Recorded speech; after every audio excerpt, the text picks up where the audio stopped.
Uncle जय Shri Krishna. Ram Ram.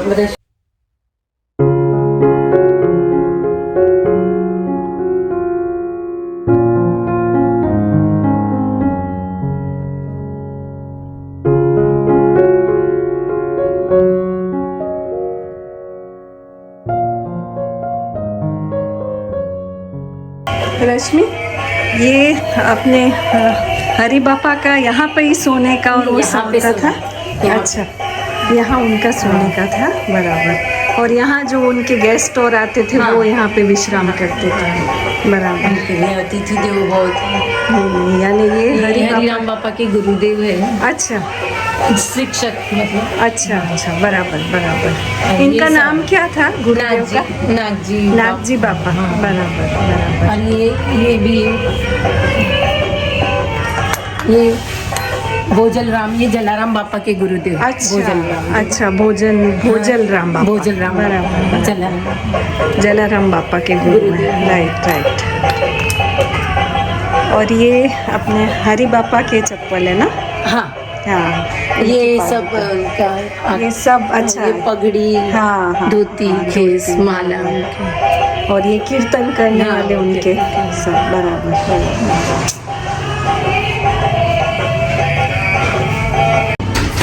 Hello family, welcome back to our channel. जैसा कि फैमिली, हमारे भारत देश को सोने की चिड़िया कहा जाता है। तो सोने की चिड़िया से क्या मतलब है कि भारत देश में बहुत सोना है इसलिए उसे सोने की चिड़िया कहते हैं। तो दोस्तों, ऐसा नहीं है। हमारे देश को सोने की चिड़िया इसलिए कहा जाता है क्योंकि यहाँ सोने से भी अमूल्य चीज़ें होके गई है। जैसे कि हम जानते हैं, भगवान इसी भूमि पर अवतार लेकर आए, उन्हें यहीं पर खेलने, नाचने, कूदने का मन हुआ। और ऐसे ही उन भगवान की ही प्रेरणा से हमारे देश में बहुत से संत और महापुरुष जो है इस धरती पर हमें आके मार्गदर्शन दे चुके हैं। तो उन्हीं में से एक संत आज हरिराम बापा, परम पूजनीय हरिराम बापा, उनके बारे में आज मुझे जानने को मिला। और उनका जीवन जान के तो मतलब अभी तक मेरे ऐसे गूस बम्स खड़े हो गए हैं। तो उन्हीं के जो भतीजे आज उनके घर पे मैं आई थी और उनसे, उनके मुख से ही पूरा उनके जीवन के बारे में सुना। और हरिराम बापा का पूरा जीवन जो था वो उन्होंने मतलब खुद के स्वार्थ के लिए तो जिया ही नहीं, लेकिन सिर्फ मानव सेवा के लिए और उनके मानव के कल्याण के लिए उन्होंने जन्म लिया था। उन्होंने इतने सारे अन्न क्षेत्र खोले और उनके जीवन का एक सिद्धांत था, देने को टुकड़ा भला, लेने को हरि नाम। ये बस ये बात जो है ना, ये अगर हमारे जीवन में आ जाए ना तो दोस्तों बस ये धरती पर स्वर्ग ही स्वर्ग है। तो इसलिए बस आज उनके धाम में मैं आई हूँ और मेरे को इतना अच्छा लग रहा है कि आज उनकी जो कर्मभूमि है उस पर मुझे खड़े रहने का मौका मिला। तो दोस्तों, अभी आगे जो कलमेश्वर है जहाँ पर हरिराम बापा ने विश्राम किया था, उस जगह पर हम जाएंगे। तो आपको मैं शेयर करूँगी उनके जो जीवन के ऐसे ऐसे प्रसंग आज जो मुझे पता लगे। तो मिलते हैं थोड़ी देर के बाद में। संत श्री हरिराम बापा का जन्म सौराष्ट्र के जसदड़ में रघुवंशी लोहाणा कुल में हुआ और वे बचपन से ही भगवान के अनन्य भक्त थे। उनकी स्कूल की बैग में रहती थी पाठ्य पुस्तिकाओं की जगह पर हनुमान चालीसा की बुक और भगवान के फोटो। और बचपन में वे पूज्य श्री जमुनादास बापू जी की और भगवान श्री राम की अखंड धुन में उपस्थित रहकर लोगों को राम धुन करवाते थे। और उसके बाद साधु संतों और दरिद्र नारायण की सेवा के लिए बाजरे की रोटी थैली में रखकर और दाल सब्जी बरनी में भरकर पैदल पैदल दूर दूर तक चले जाते थे। और 7th क्लास में उन्हें संस्कृत में स्कॉलरशिप में 75 रुपए का इनाम पहली बार मिला, जिससे उन्हें सबसे पहली यात्रा नासिक धाम की और वहां पर उन्हें श्री महेश्वरानंद जी से उनकी मुलाकात हुई। वे उनसे बहुत प्रभावित हुए और फिर उनके साथ वे मुंबई गए। 4 साल उनके सानिध्य में रहे, उनकी सेवा की और वहां भी वे उनके प्रवचन से पहले राम धुन करवाते थे। और उनके साथ में ही उन्होंने हिमालय में केदारनाथ की यात्रा की और जहां पर उन्हें ब्रह्मानंद की अनुभूति हुई और उनके मुख से अहम ब्रह्मास्मि के उद्गार निकल पड़े।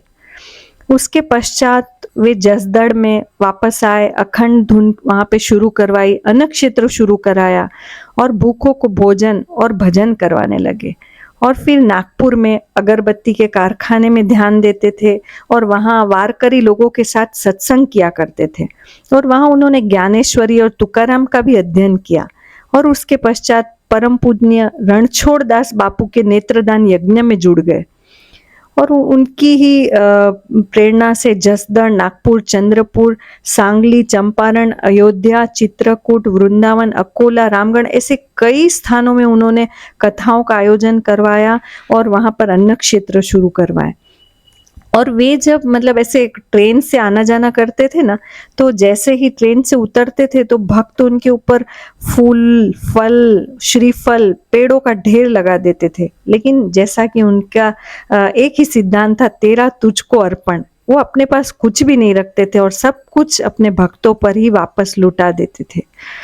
और उन्हें बाद में अखिल विश्व श्री लोहाणा महापरिषद के द्वारा विश्व वंदनीय संत श्री लोहाणा ज्ञाति संत रत्न से सम्मानित किया गया।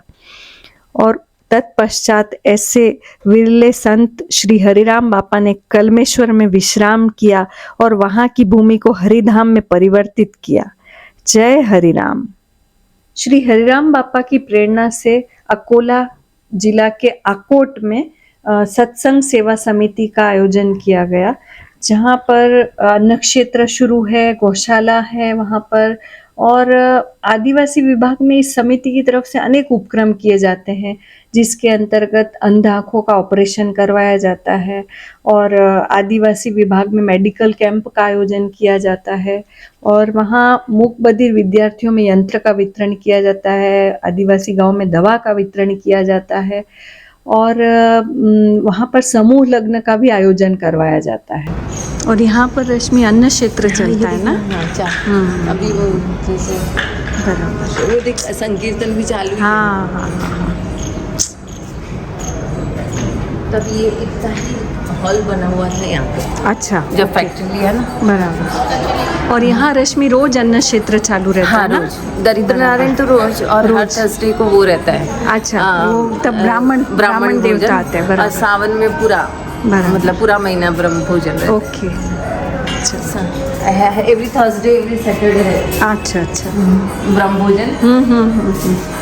तो फैमिली हमारे साथ ये दिगंबर भैया है जो कि यहाँ पर। भैया आप कब से हो यहाँ पर? मुझे अभी यानी 22 साल हो गए। अच्छा, यानी 1998 में शुरू हुआ ना यहाँ पे। हाँ। अन्न क्षेत्र यहाँ चालू हुआ था बापा ने। 1998 से यानी चालू हो गया। बराबर बराबर।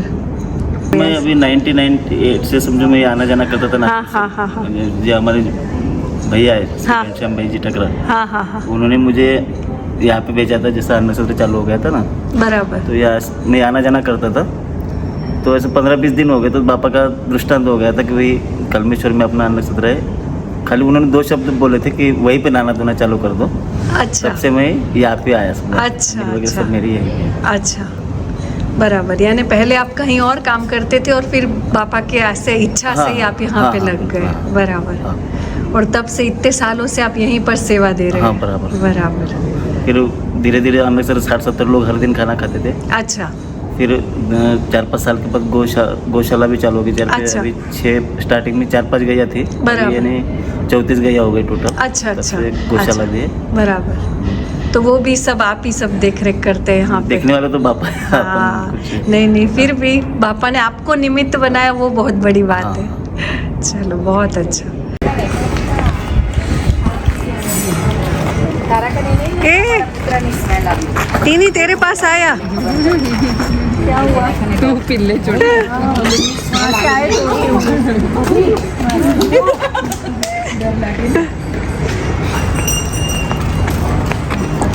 ओपन है तूने आप आया था। हाँ त्यारे तो हाँ रश्मि, ये गौशाला ना।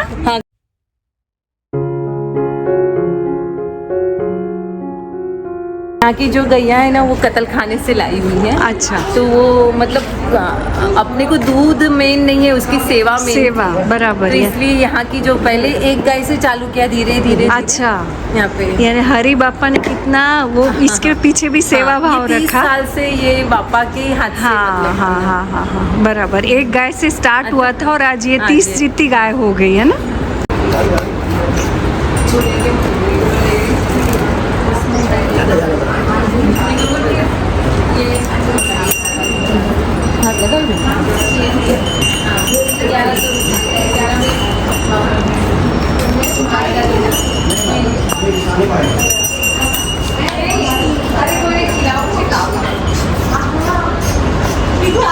ये फैमिली छोटी सी प्यारी लक्ष्मी है, देखो। धीरे धीरे जो टाइम रहेगा उस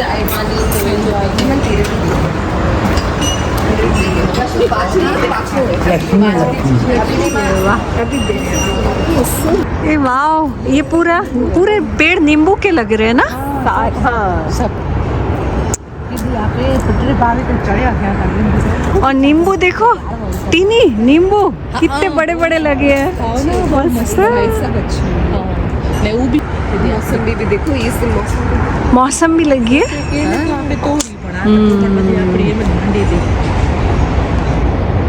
जाम अच्छा, जाम की भी पेड़ है, ये मौसम भी लगी है। वो लगा के बैठ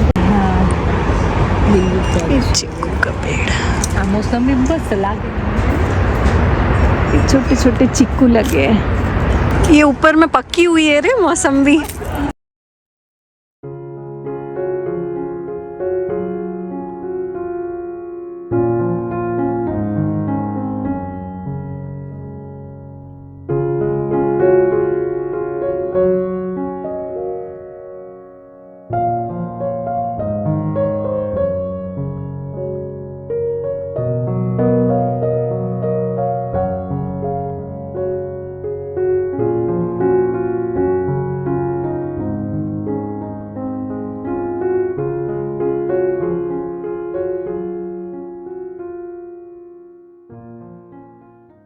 बहुत अच्छी जगह है।